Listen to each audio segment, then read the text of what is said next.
Thank you, Prime Minister, or thank you, Commissioner. Prime Minister, my name is Tom Jarman. I represent Aaron O'Toole. Just building on a question that my colleague was asking, Mr. O'Toole, similar to Ms. Kwan, has also received a defensive briefing from CSIS. And was that done with the permission or direction of your office?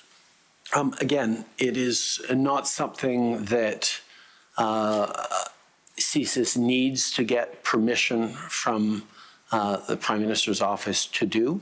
But in this case, we certainly encouraged it. Yeah. And has your office given general direction that when MPs come under this sort of, I guess, scrutiny or attack, that they should be made aware of that? That is, in general, our approach on things, yes.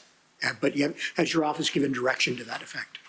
It is not to us to direct CSIS on what threat reduction or defensive briefings it gives or doesn't give, but certainly our posture has been one of encouraging CSIS to keep all parliamentarians informed and aware of not just threats against them, but of issues of foreign interference. Okay, thank you.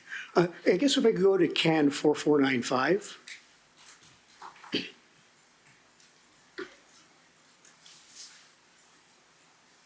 And this is a document that supposedly relates to a briefing which was intended to occur sometime in late February of 2023.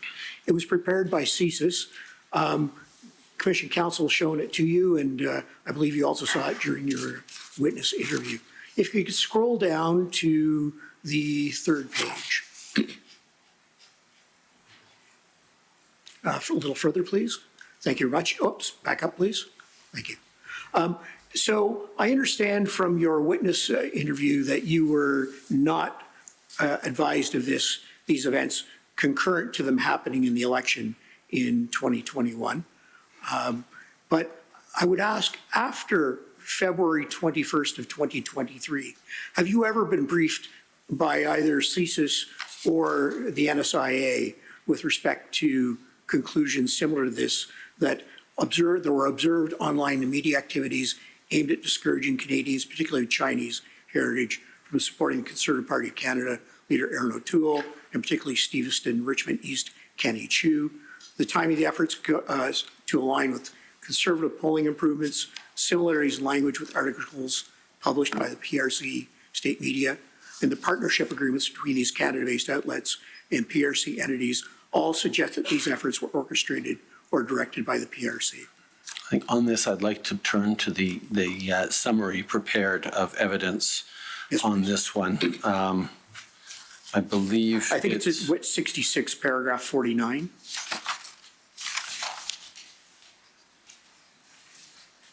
Sorry, I'm talking about the intelligence summaries, not the interview summaries. The prepared summaries.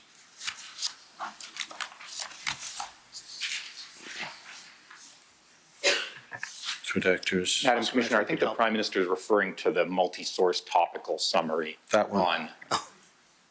Topical summaries, yes.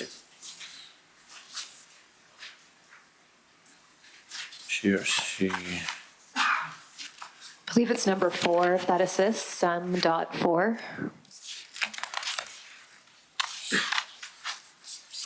Can we just scroll down? I have that one. Yeah. Yes, thank you. That's it.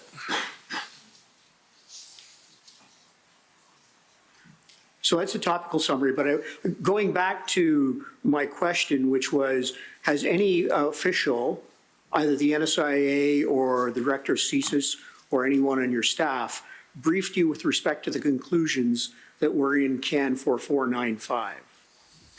And just to be fair to the witness, perhaps he could be allowed to look at those conclusions one by one rather than in a mass. Well, possibly you can go back to CAN 4495 then, please. Yes, I have the summary, so if we can go back on the page to the document you brought up. Thank you.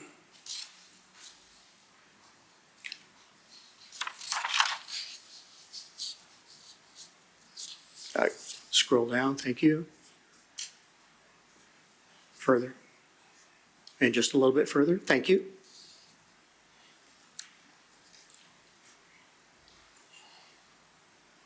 So the overall statement is observed online and media activities aimed at discouraging Canadians, particularly of Chinese heritage, from supporting Conservative Party leader Aaron O'Toole, and particularly Stevenson and Richmond East candidate Kenny Jew. Yeah, what I would go to is the bottom of that, the last line in the second paragraph there, and refer to the general summary there, point 6, that says, no PRC state direction of the incident was detected or reported. Yes, I realize that's what that document says. My question is, did anyone brief you with respect to those allegations that are in CAN 4495? And your answer is no, that's fine. First of all, these are briefing notes that I never saw. These are briefings for a briefer who then gave a briefing that, as we've seen, may or may not have included all of these things. I am and was, however, aware of the elements in the summary that talked about whether it's following the publication of the article in the Hill Times. There was a number of different media organizations that picked up and ran with those things. But again, getting to the bottom line that no Chinese state direction of the incident was detected or reported. Thank you. And I'd like to turn now to COM 008, which is the cabinet directive from 2021 with respect to their critical action incident public protocol. And this is the standing directive right now. It is, unlike 2019, this is an ongoing thing. Is that correct? Yes, this is the existing directive now, yes. Okay. And we've heard from various witnesses, Madame Drouin, who said that the threshold for intervention by the panel of 5 would either be high or very high, were the words she used. Minister Gould used observe with certainty, and Minister LeBlanc used the high threshold as well. Is that consistent with your understanding of how the directive is meant to apply? The directive is meant to apply and the panel is meant to kick in when there are threats to Canada being able to hold a free and fair election.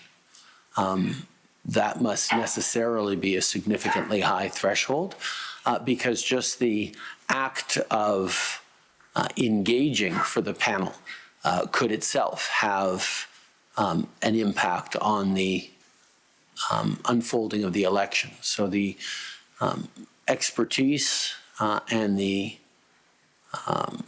experience and the professional judgment of the people on the panel is what we lean on significantly for whether and how they intervene. I will highlight that not every intervention by the P5 would be to convene a supper hour press conference to tell Canadians about something in the middle of an election campaign. It could involve, as it has, apprising different parties of concerns. It could involve asking or working with a social media giant to take down a particular piece of misinformation. Like, there are different things that would have different thresholds in terms of what is required to do to ensure that the election remains free and fair for Canadians. Possibly, can we scroll down in the directive itself, please? And into 5. There we are, the process. Actually, I'm sorry, I have to go back up again. So they say, paragraph 3, please. You say, Minister, or Prime Minister rather, that this can be engaged by threats. The panel of 5 has testified that it must be an event that has occurred which affects a free and fair election, at which they would give notice to Canadians. Is your evidence that the panel can act on perceived threat as opposed to an event? I'd ask you actually to scroll down to, go to 4.0 or, no, next one, 5.0. There we go. Lays out a process through which Canadians would be notified of an incident that threatens Canada's ability to have a free and fair election should notification be necessary. I suppose an incident could be an event, but I think if there is an imminent threat to Canada's ability to have free and fair election, I have no doubt that the panel would engage with that, whether or not the incident or event had happened or was just imminently about to happen. And just one last question, please, Commissioner. And that threat could crystallize at the general election level, at the riding level, or indeed among a diaspora community level that's spread out over across several ridings. Sorry, what's your question? That threat could crystallize Could, yes. at either the general election level, an individual riding level, or among a broader community that's spread out over several ridings. Yes, as long as it threatens Canada's ability to have a free and fair election, either at the riding level or in the aggregate general election, which is just the sum of 338 individual riding elections. Thank you. Thank you, Prime Minister. Thank you, Tom. Thank you. Mr. De Luca, acting on behalf of the Conservative Party.